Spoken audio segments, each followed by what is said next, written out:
నమస్తే బ్రో. నమస్తే అన్న. సో మీకు టాలీవుడ్ లో ఏ హీరో అంటే ఇష్టం? పవన్ సార్ అంటే ఇష్టం అన్న. ఎందుకు పవన్ కళ్యాణ్ గారు మీకు ఇష్టం? ఎందుకంటే జనాల దగ్గరికి వెళ్ళి ప్రాబ్లమ్స్ ఏదైనా సరే తెలుసుకోవాలన్నా, ఇప్పుడు ఆయన దగ్గర ఉన్న డబ్బులు పెట్టాలన్నా చేయాలన్నా ఒక్క సినిమా పరంగా కాదు, ఏదన్నా మంచి చేయాలంటే ముందు ఉన్న వ్యక్తి పవన్ సార్ అనేది. సో పవన్ కళ్యాణ్ గారిని వైసీపీ వాళ్ళు గతంలో ట్రోల్ చేశారు కదా, అసెంబ్లీ గేట్ కింద దాటనివ్వము అని చెప్పారు కదా. అవును. సో దాన్ని మీరు ఎలా చూస్తారు? ఇప్పుడు మనం గేటు దాటనివ్వు అని చెప్పి అంటే ఇంతకుముందు ఎమ్మెల్యేలు అవ్వచ్చు, వేరే వాళ్ళు అయితే మాట్లాడవచ్చు, గేటు తన్నుకుంటే వెళ్తాడని చెప్పి మనం అయితే విన్నాం. గేటు తన్నుకుంటా కాదు, గేటు పద్దలు కొట్టుకుంటూ వెళ్ళాడు. ఆ విషయం మీకు కూడా తెలుసు. సో ఇప్పుడు ప్రతిపక్ష హోదా లేకపోవడంపై మీరు ఎలా చూస్తున్నారు? మరి ప్రతిపక్షం హోదా అంటే ఇప్పుడు ఎవరైనా సరే అసెంబ్లీలోకి వచ్చి మాట్లాడతలేదు కదా, వాళ్ళు అసెంబ్లీలోకి వచ్చి మాట్లాడతాకి కూడా ధైర్యం చాలుతారు ఇప్పుడు. సో ఇప్పుడు పవన్ కళ్యాణ్ గారు సినిమాలు చేస్తే బాగుంటుందా, లేకుంటే సినిమాలు చేయకుంటే బాగుంటుంది అనుకుంటున్నారు? ఇప్పుడు కొంతమంది ఇప్పుడు రీసెంట్గా కొంతమంది ఏమంటున్నారంటే, ఇప్పుడు ప్రస్తుతానికి రాజకీయంలో ఉన్నాడు కాబట్టి రాజకీయం చేస్తేనే బాగుండు, ఇప్పుడు ఉన్న టైం అంతా రాజకీయంగా కేటాయిస్తే బాగుండు అని చెప్పని అంటున్నారు. అదైతే కరెక్ట్ కాదు. ఇప్పుడు ప్రజల వద్దకు వెళ్తున్నాడు, అన్ని ప్రాబ్లమ్స్ చూస్తున్నాడు. సినిమాల పరంగా వస్తే సినిమాలు చేస్తాడు, కొంచెం టైం పట్టిద్ది. ఒక 2-3 సినిమాలు ఉన్నాయి, అవి 80% 70% అలా అయినాయి. సినిమాలు చేస్తారు, రాజకీయం చేస్తారు.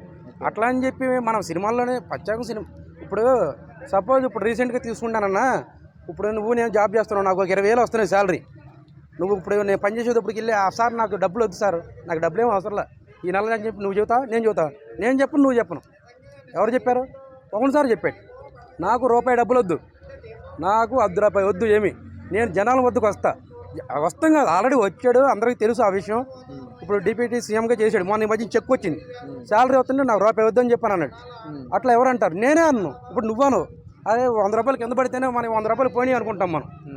అట్లాంటిది పవన్ సార్ గురించి అంతకంటే ఇంకేం మాట్లాడతాం అన్న. ఓకే. సో పవన్ కళ్యాణ్ గారు ఇప్పుడు సినిమాలు అంటే సగం సినిమాలు చేస్తే బాగుంటుంది, అంటే ఉన్న ప్రాజెక్ట్స్ కంప్లీట్గా పాలిటిక్స్లో ఉండాలనుకుంటున్నారా మీరు?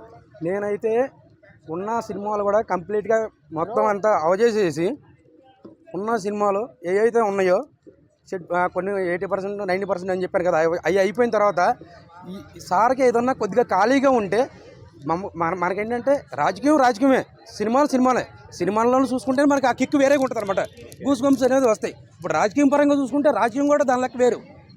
ఇప్పుడు సింహం ఎక్కడున్నా సింహమే. సో ఓవరాల్గా ఒక్క మాటలో పవన్ కళ్యాణ్ గారు ఏమంటారు?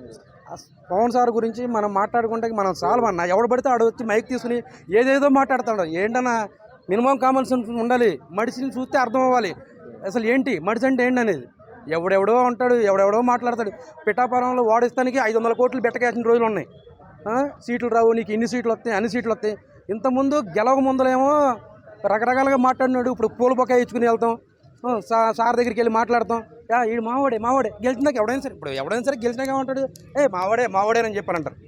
అదైతే కరెక్ట్ కాదు. ఇట్లాంటి పత్తి వ్యాపారం, లుచ్చి వ్యాపారం పవన్ సార్ది కాదు. ఆయన లెక్క వేరు, ఆయన విధానం వేరు. ఆయన గురించి తెలుసుకుంటే ఎవరైనా బాగుపడతారు, లేకపోతే మనం ఇక మారినట్టే లెక్క ఇక ఎప్పటికి. Thank you.